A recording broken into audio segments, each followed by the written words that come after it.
مرحبا أهلا النوادي. قال المؤلف رحمه الله: ترك إبراهيم ولده إسماعيل في مكة ولكنه لم ينساه أو يغفل عنه بل كان يزوره من حين إلى حين. Nabi Ibrahim alaihissalam tatkala meninggalkan putranya Ismail di kota Makkah,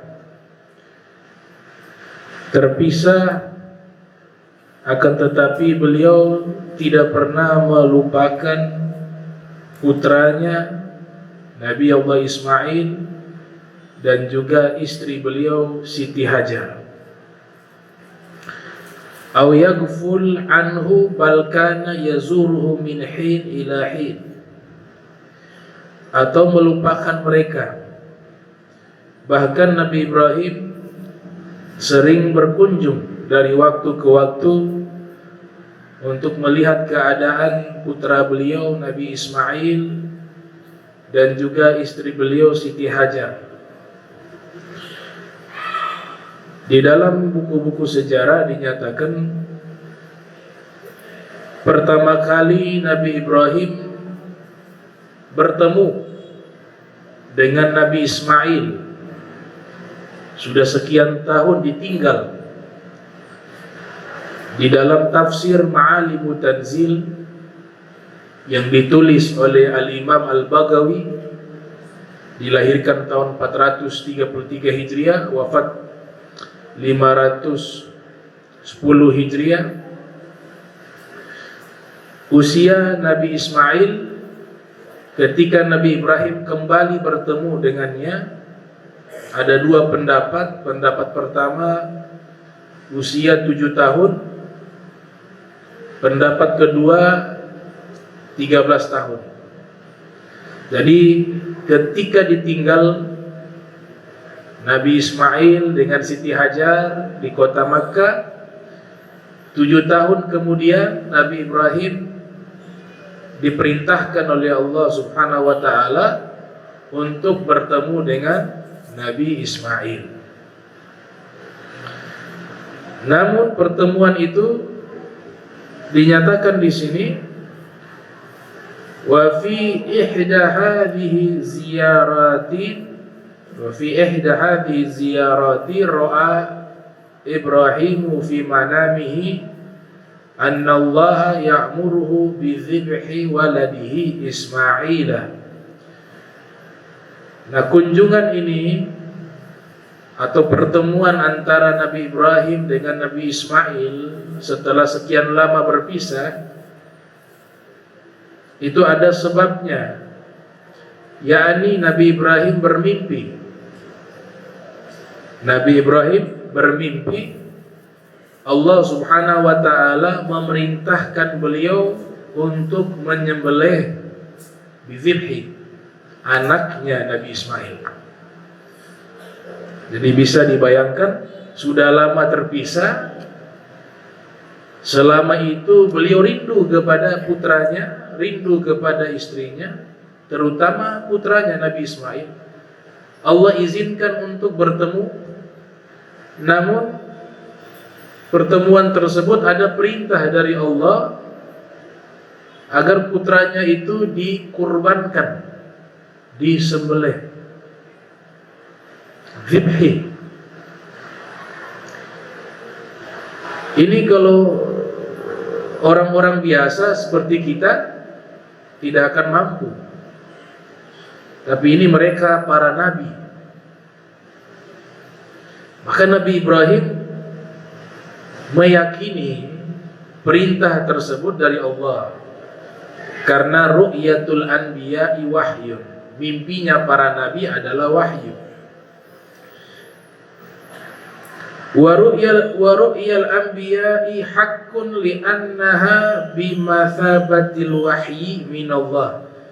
Mimpinya para nabi adalah kebenaran.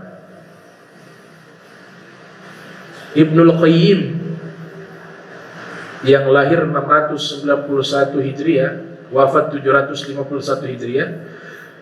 Beliau pernah menjelaskan di dalam kitab Ar-Ruh, mimpi manusia ini ada 3. Ada dari nafsu atau imajinasi, hayalan-hayalan dia terbawa sampai ke alam mimpi. Mimpi yang kedua dari syaitan, mimpi-mimpi yang tidak baik.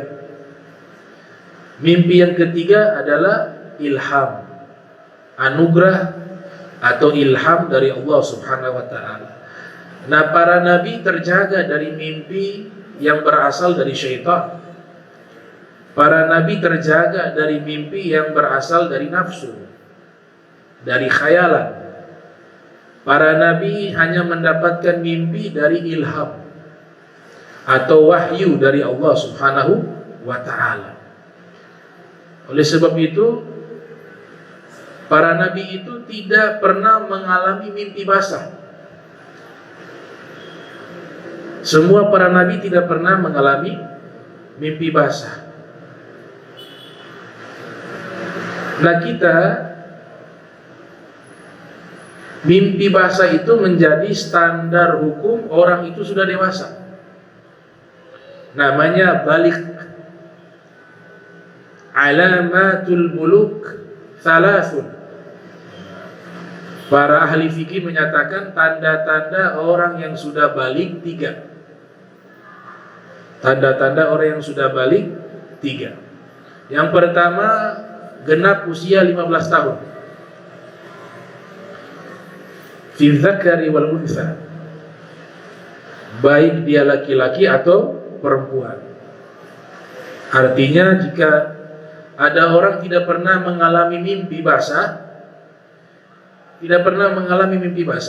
tapi sudah usia 15 tahun dia sudah balik. Ukurannya hitungan hijriah, bukan masihiyah. Hitungan tahun Islam. Baik laki-laki atau perempuan sama. Tanda yang kedua al-ihtilam, mimpi basah. Fi dzakari wal untha litis'i sinin. Bagi laki-laki dan perempuan minimal usia 9 tahun. Jadi kalau ada anak-anak mimpi basah usia 7 tahun, dia belum balik tetap. Karena standar minimalnya 9 tahun. Lagian kalau anak usia 7 tahun mimpi basah ini kelainan. Normalnya 9 tahun. Baik laki-laki atau perempuan. Yang ketiga, haid untuk wanita. 9 tahun minimal. Nah, ini alamatul buluk, tanda-tanda balik. Balik itu dari kata bulug. Bulug artinya sampai. Balagha yablughu bulugha. Sampai ke mana? Sampai ke batasan taklif. Sampai ke batasan taklif. Apa itu taklif? Beban hukum. Artinya mereka sudah dikenai hukum syariat.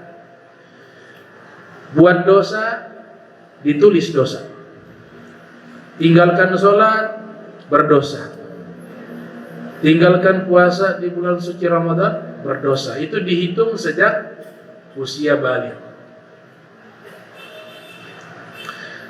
Di dalam hadis yang diriwayatkan oleh Imam Muslim di dalam sahihnya, yang lahir tahun 204 Hijriah, wafat 261 Hijriah, Rasul sallallahu alaihi wa alihi wasallam bersabda, ar-ru'ya minallah wal hilmu minasyaitan. Mimpi baik dari Allah, mimpi basah dari syaitan. Karena para nabi tidak mungkin bermimpi terkecuali itu wahyu. Nah, Nabi Ibrahim bermimpi itu. Bermimpi Allah perintahkan untuk menyembelih putranya. Walaupun mustahil Allah Ta'ala akan memerintahkan hal itu. Tapi ini sebagai ikhtibar wal imtihan, ujian. Wala yadhlimu rabbuka ahada. Penciptamu tidak mungkin menzolimi siapapun. Akan tetapi ini sebagai bentuk ujian kepada Nabi Allah Ibrahim alaihissalam. Lidzalika ajama Ibrahim ala tanfizi amrillah. Karena Nabi Ibrahim meyakini mimpi tersebut dari Allah, perintah dari Allah adalah wahyu, maka Nabi Ibrahim bertekad akan melaksanakan perintah tersebut. Walam yuthnihi an azmihi anna Ismaila ibnahu al-wahid wa annahu asbaha fi sinni suyukhah wa hadha ma yaqussuhu alaina al-Qur'anu. Walaupun cintanya kepada Nabi Ismail sangat luar biasa,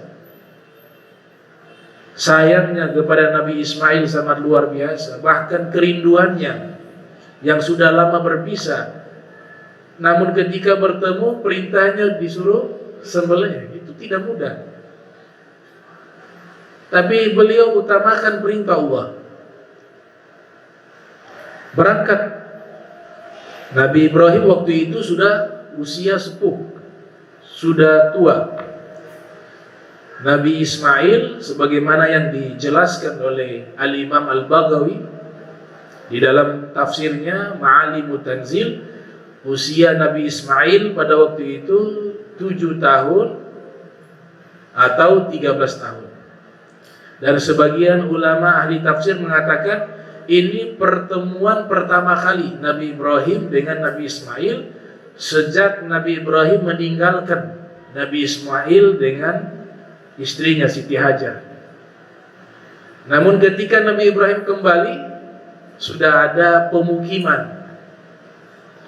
Di awal Nabi Ibrahim tinggalkan Siti Hajar dengan Nabi Ismail, tidak ada satupun manusia yang tinggal di tempat tersebut. Sebagaimana yang sudah dijelaskan pertemuan lalu, ada Gobilah, satu suku namanya Bani Jurhum.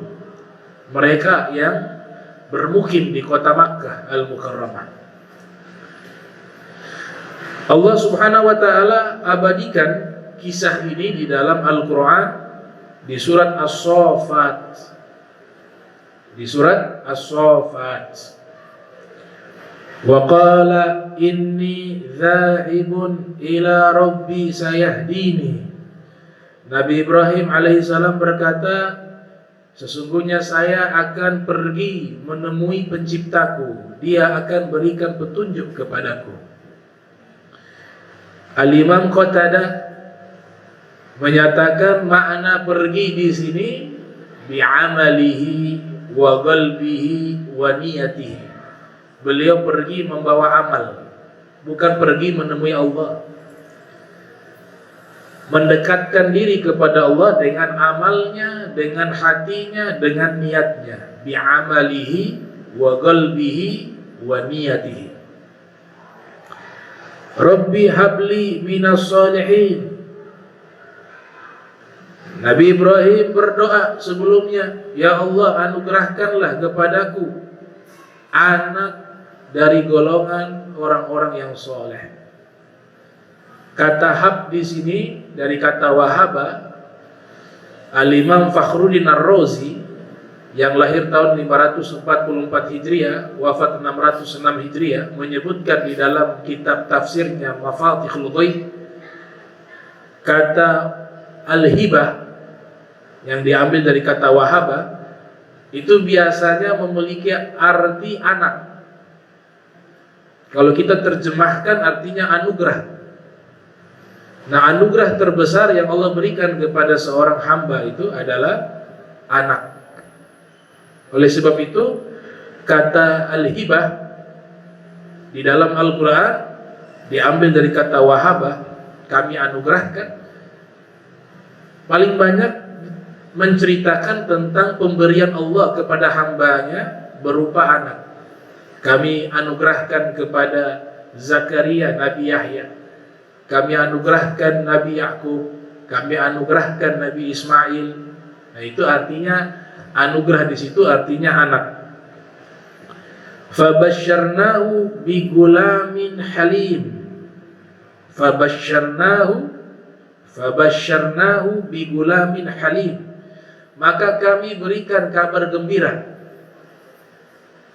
kepada Nabi Ibrahim dengan seorang anak halim, yang punya sifat halim. Al-Imam Ar-Razi mengatakan di dalam doa ini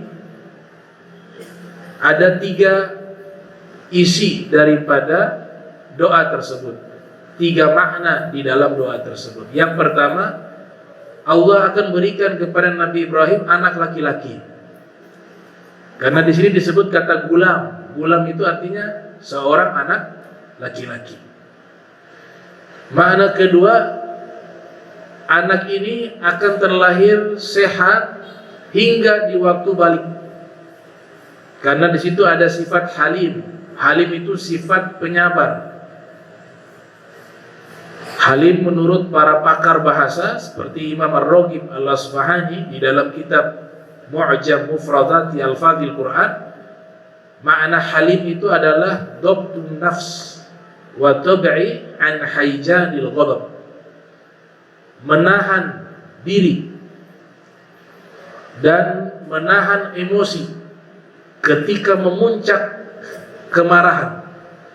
Nah, orang yang mampu menahan itu diberikan sifat namanya halim. Nabi Ibrahim disifati dengan sifat tersebut. La'awahun halim, kata Allah Subhanahu wa ta'ala. Nabi Ibrahim la'awahun halim, orang yang selalu bertobat dan kembali kepada Allah, halim, dan juga punya sifat halim. Ini sifat terpuji, sifat sangat mulia. Sehingga para sastrawan menyatakan al-hilmu sayyidul akhlaq. Sifat hilim ini pemimpinnya akhlak. Pemimpinnya akhlak. Di dalam Sahih Al-Bukhari ada satu riwayat dinyatakan innamal ilmu bitta'allum wa innamal hilmu bittahallum. Sesungguhnya ilmu didapat dengan memaksa untuk tahu, dan sesungguhnya sifat hilim ini didapat dengan memaksa dirinya untuk bersabar. Jadi sifat terpuji namanya sifat hilim, orangnya namanya halim. Dan ini sifatnya Allah, halimun. Halimun itu salah satu sifatnya Allah Subhanahu wa ta'ala, namun berbeda dengan sifat makhluk. Ada sebuah kitab yang ditulis oleh Imam Zarruq Al-Fasi, ulama asal kota Fes yang ada di Maroko, di Maghrib. Kitab beliau berjudul Syarhul Asma'il Husna, penjelasan Asma'ul Husna, nama-nama Allah. Di dalam kitab tersebut beliau jelaskan juga nama-nama Allah dan sifat-sifat Allah.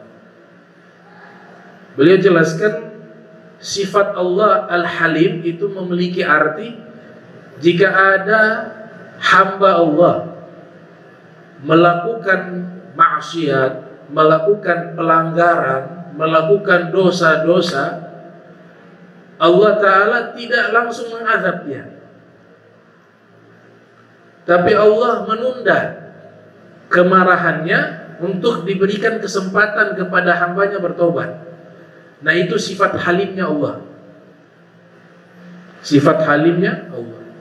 Bahkan Syekh Nawawi Al-Bantani menulis sebuah kitab berjudul Nuruz Zolam, Syarah Aqidatil Awam. Disebutkan di dalam kitab tersebut, seorang muslim atau mukmin ketika melakukan perbuatan baik, maka malaikat yang mencatat amal baik itu segera dia menulisnya. Tidak ada penundaan waktu. Kita melakukan kebaikan, dicatat. Saat itu juga dicatat.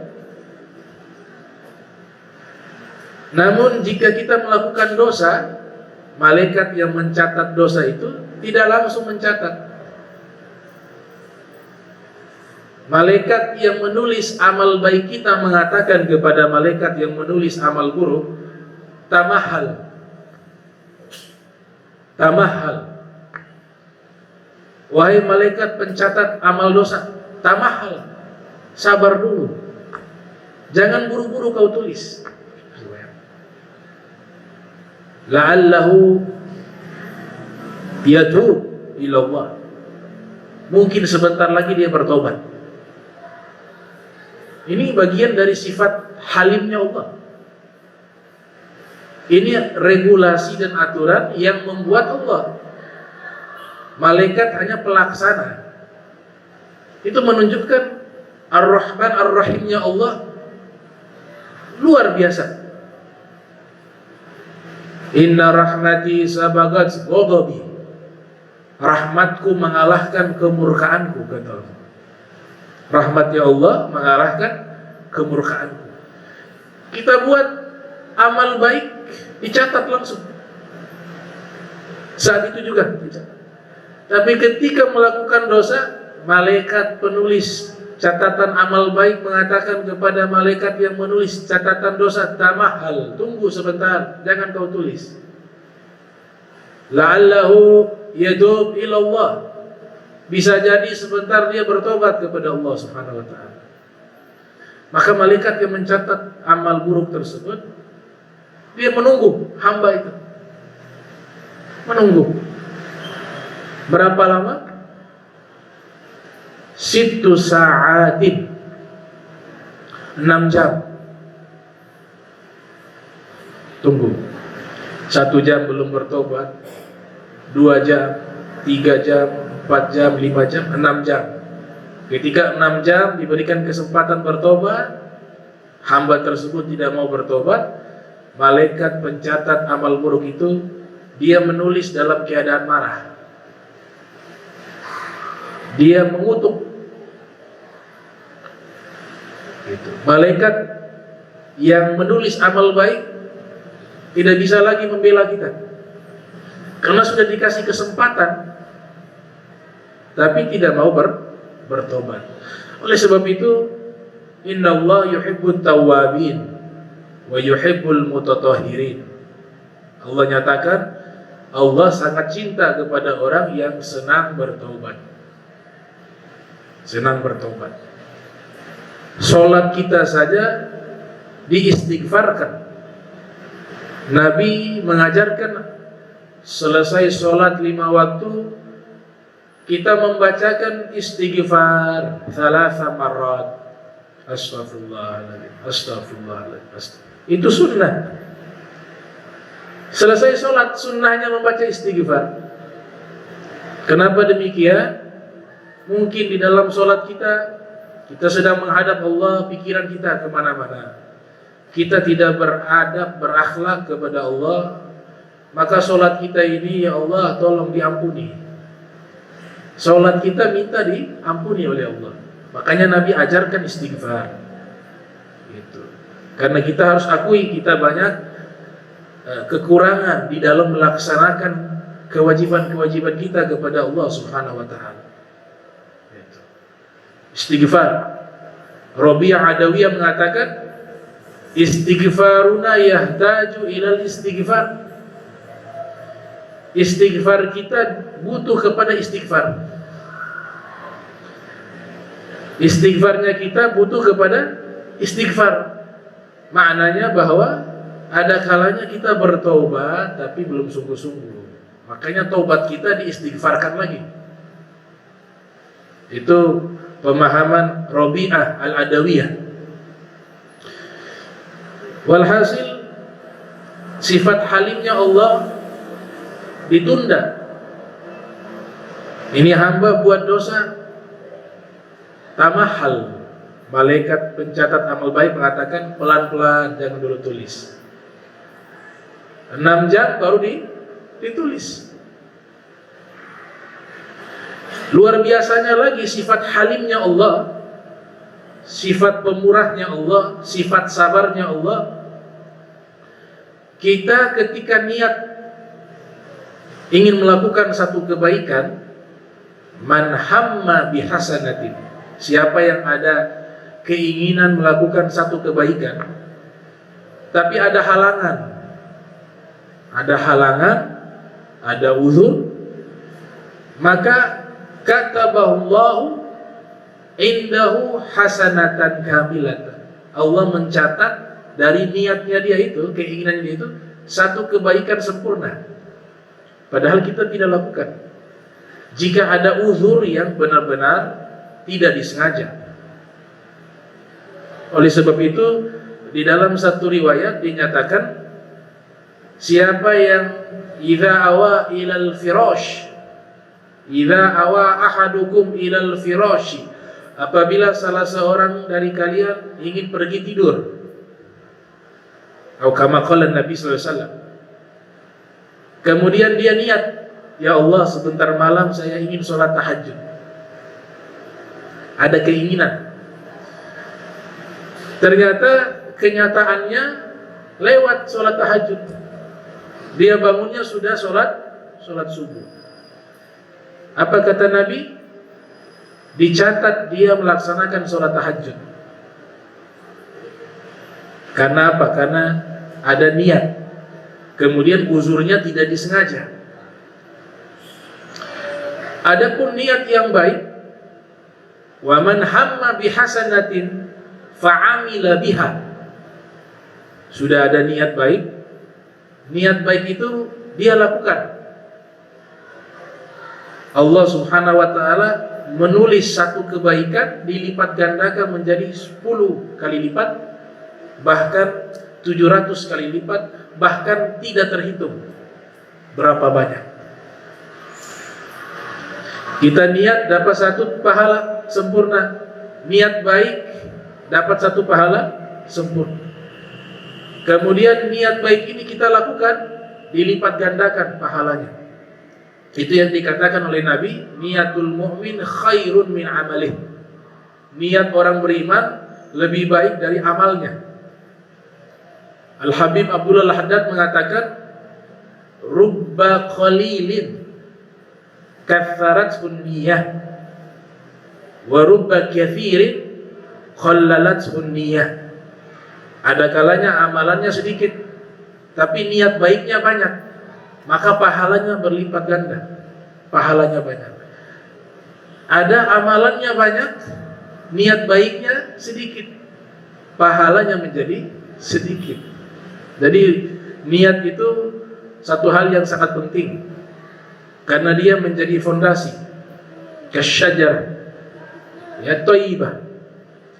Seperti pohon yang baik, dia menjadi baik ini pohon karena bibitnya baik. Asluha tsabitun wa far'uha bis-sama'. Akarnya kokoh, akarnya baik, maka akan tumbuh. Itu pohon menjadi baik. Para sufi mengatakan akar yang dimaksud di sini atau pokok yang dimaksud di sini adalah niat. Niat yang baik akan melahirkan cabang-cabang kebaikan. Nah, itu gambaran sifat halimnya Allah Subhanahu wa taala. Jadi kita harus punya sifat, namanya sifatnya al-hilim. Sifat hilim, kalau ingin menjadi pemimpin, kata Sayyidina Ali bin Abi Thalib, man haluma sad. Man haluma sad. Siapa yang punya sifat hilim, maka dia menjadi pemimpin. Wa man tafahhama izdad. Siapa yang selalu berpikir akan bertambah ilmu pengetahuan. Itu ucapannya Imam Ali bin Abi Thalib. Imam Ali mengatakan, mazdadtu ilman illa zdadtu jahla. Tidaklah saya bertambah ilmu, melainkan saya merasa bertambah bodoh. Makin bertambah ilmu, makin bertambah bodoh. Itu bahasanya Sayyidina Ali bin Abi Thalib karramallahu wajhah. Jadi sifat al-hilmu itu sifat yang sangat terpuji. Kemudian dinyatakan di sini, falamma balaga ma'ahu sa'ya qala ya bunayya inni ara fil manami anni azbahuk fanzur madza tara. Qala ya abati if'al ma tu'mar satajiduni insyaallah minas sabirin. Nabi Ibrahim akhirnya pergi. Beliau dari Baitul Maqdis pergi ke kota Makkah, bertemu dengan Nabi Ismail. Ketika bertemu dengan Nabi Ismail alaihissalam, di usia Nabi Ismail tadi sudah disampaikan 7 tahun atau 13 tahun. Nabi Ibrahim mengatakan, ya bunayya inni ara fil manam, wahai putraku, wahai anakku, sesungguhnya aku melihat di dalam mimpi, aku menyembelih dirimu. Fanzur madza tara, maka lihatlah bagaimana pendapatmu. Nabi Ismail juga seorang nabi. Allah sudah berikan kabar sebelum Nabi Ismail lahir, fabasyarnahu bigulamin halim. Kami berikan kabar gembira kepada Nabi Ibrahim akan dilahirkan putra beliau yang memiliki sifat apa? Halim, sabar.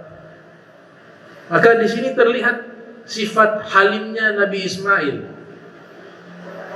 Apa kata Nabi Ismail? Ya abati, wahai ayahku, if'al ma tu'mar, laksanakan apa yang diperintahkan.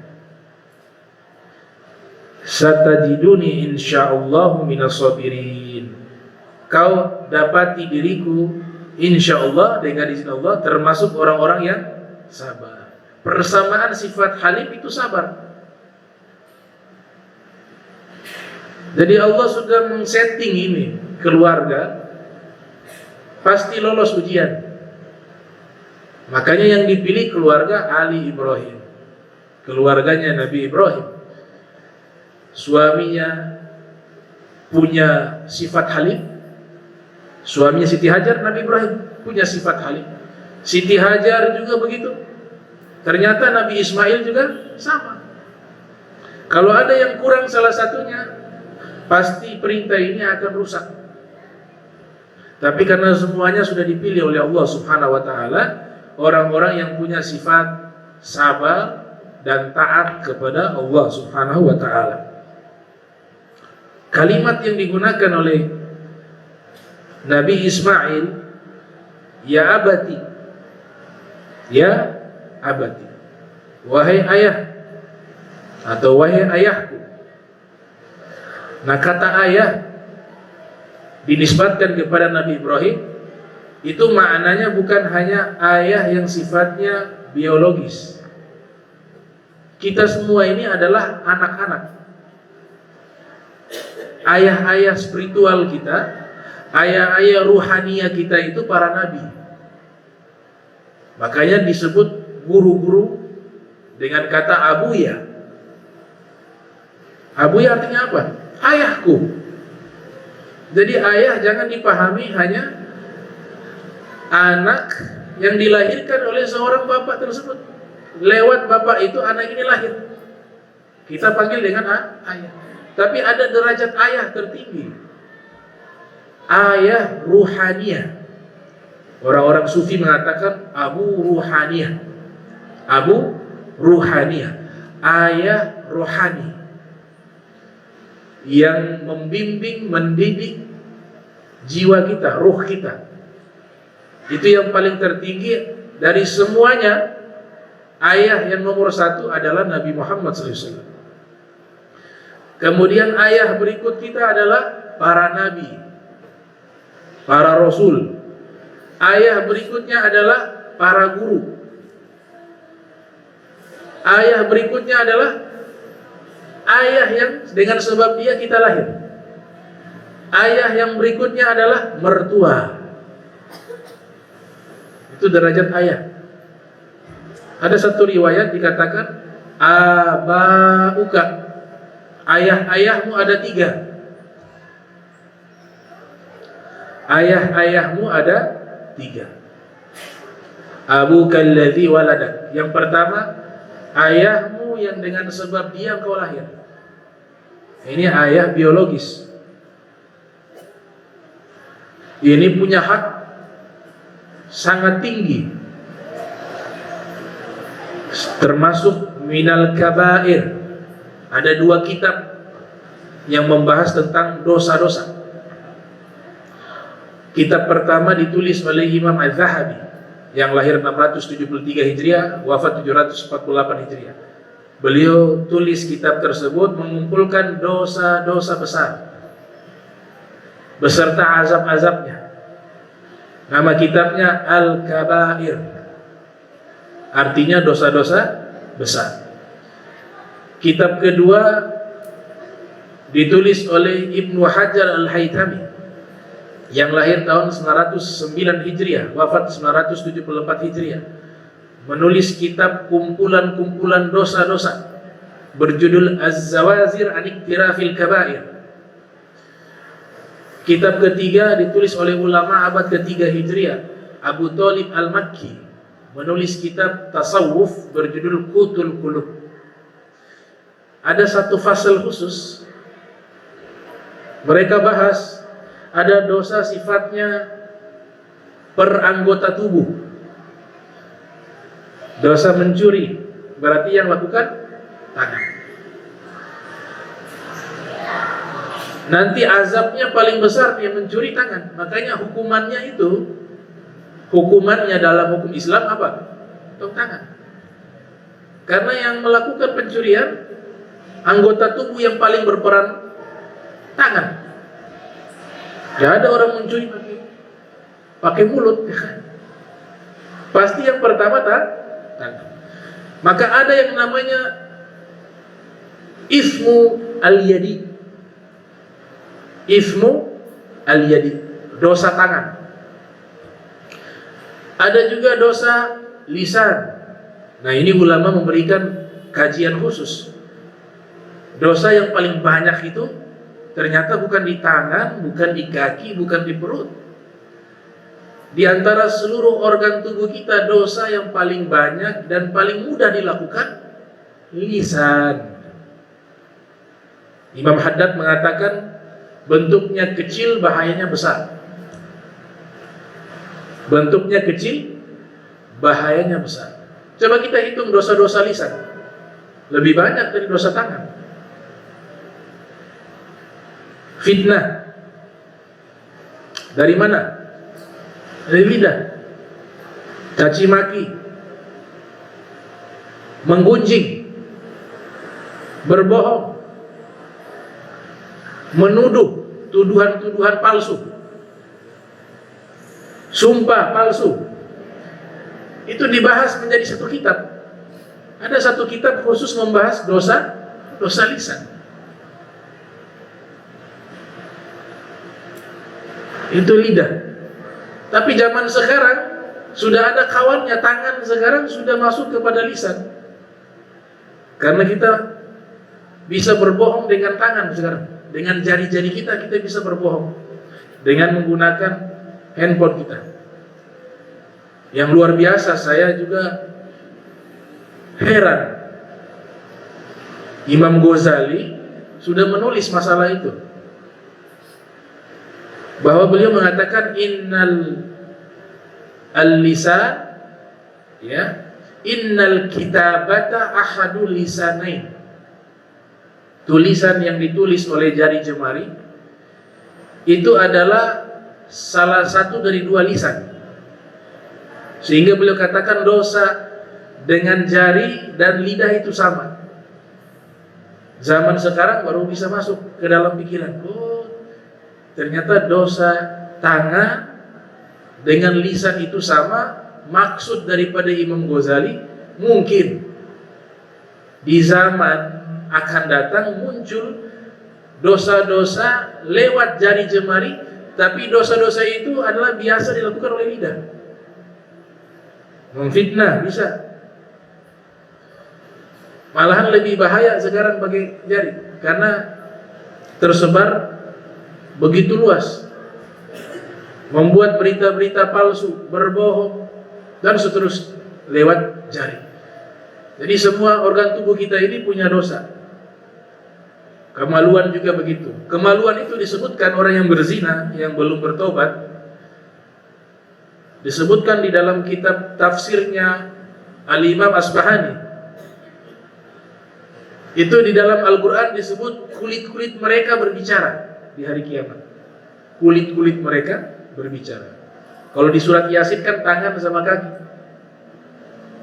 Al-yawma nakhtimu ala afwahihim wa tukallimuna aydihim wa tashhadu arjuluhum bima kanu yaksibun. Itu surat Yasin tuh.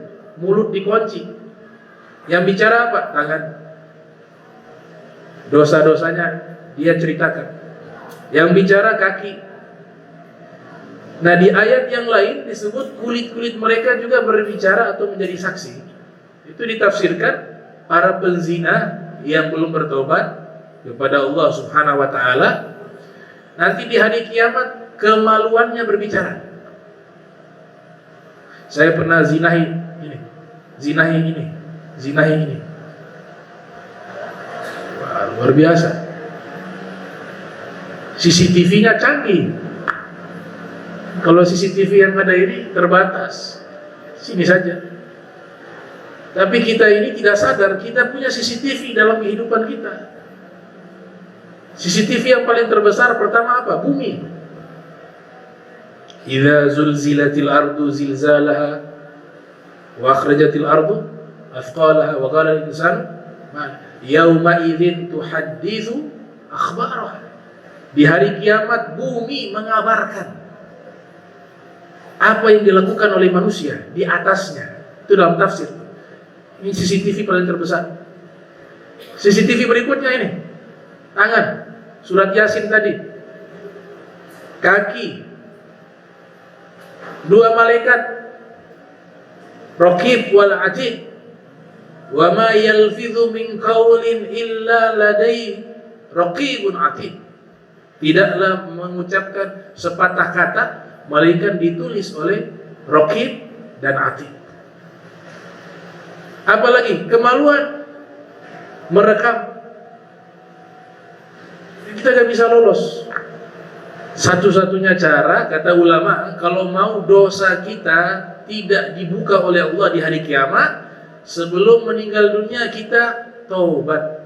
Kalau sudah taubat, rahmatnya Allah tadi, halimnya Allah, Allah hapus. Dan Allah punya sifat ingin menutup aib hambanya di dunia maupun di akhirat. Cuma syaratnya satu, itu taubat. Kalau tidak mau taubat, ya itu tetap tertulis di buku amal kita. Dan nanti Allah bukakan di yaumil qiyamah. Nah, ini kitab-kitab yang membahas dosa-dosa anggota tubuh. Yang ingin saya sampaikan, kalau durhaka sama orang tua, dia masuk seluruh tubuh. Durhaka sama orang tua bukan lagi dosa tangan, dosa kaki, dosa perut.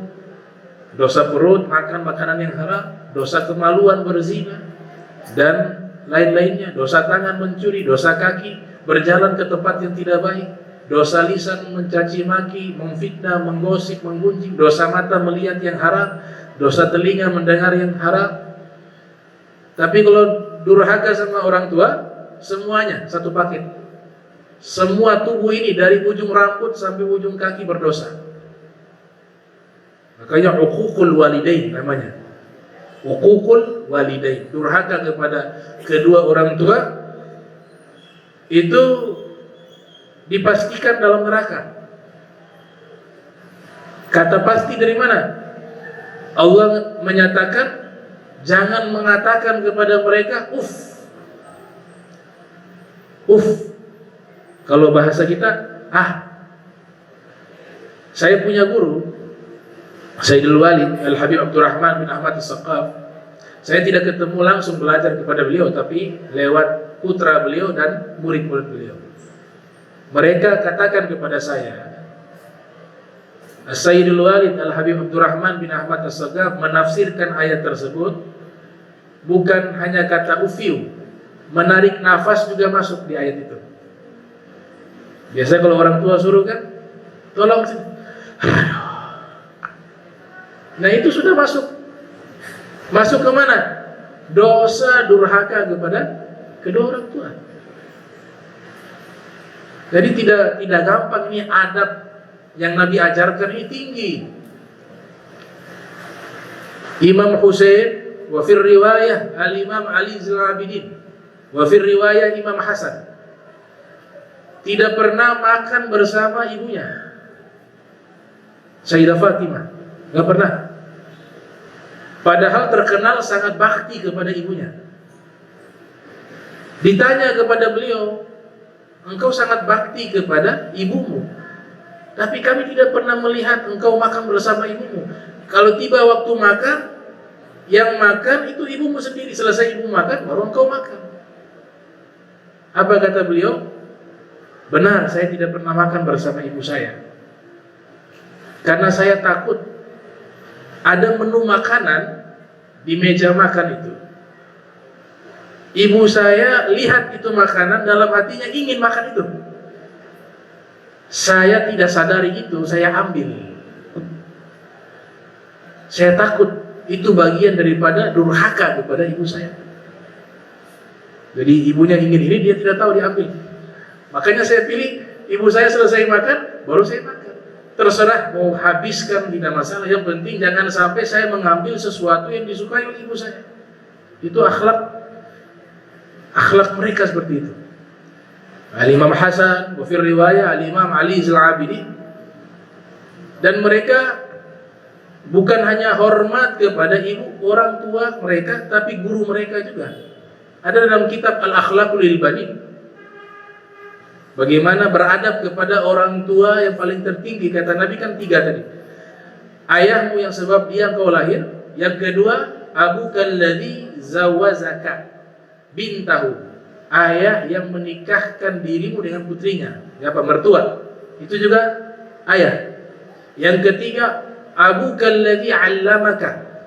Ayahmu yang mengajarkan engkau ilmu. Ditutup.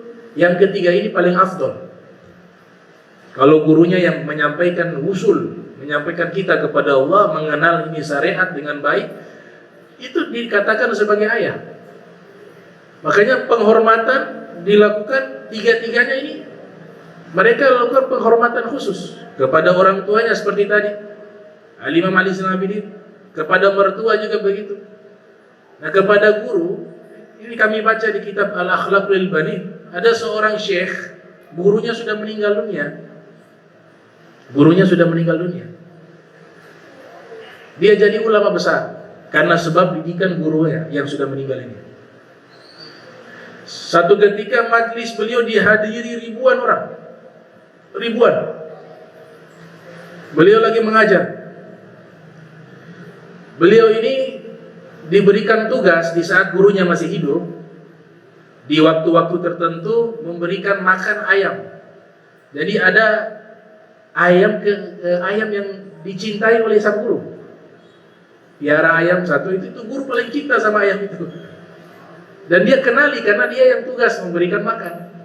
Dia tahu gurunya sangat cinta kepada ayam tersebut. Ini lagi majelis ribuan. Dia mengajar, pandangannya keluar, dia lihat ayam gurunya lewat. Dia hentikan sesaat itu bacaan kitabnya, kemudian dia berdiri sambil menundukkan kepala. Ini jamaah yang hadir bingung.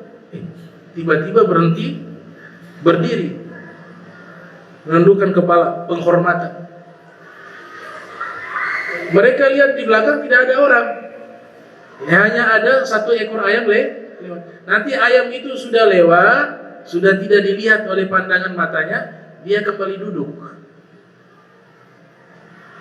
Setelah itu ditanya, kenapa engkau berdiri tadi?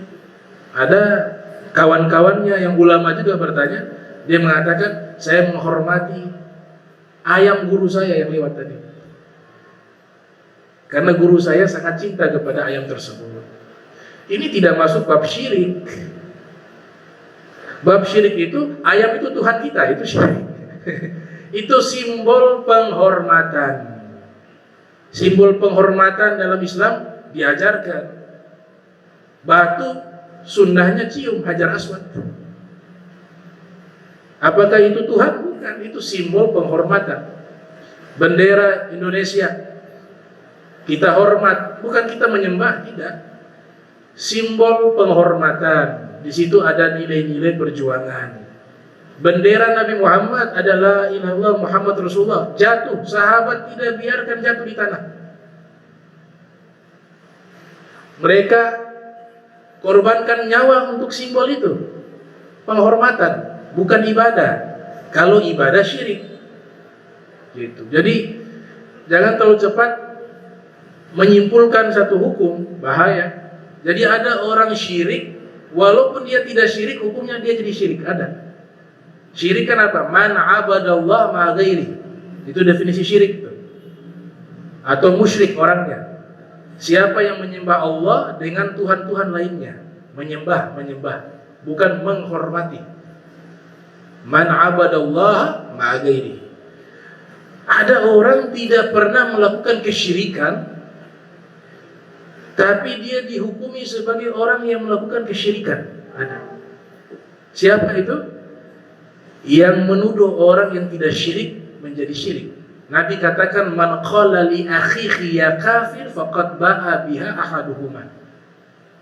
Siapa yang mengatakan atau menuduh kepada seorang muslim wahai kafir, wa fir riwayah ya musyrik, wahai musyrik, maka tuduhan itu jika tidak terbukti akan kembali kepada orang tersebut.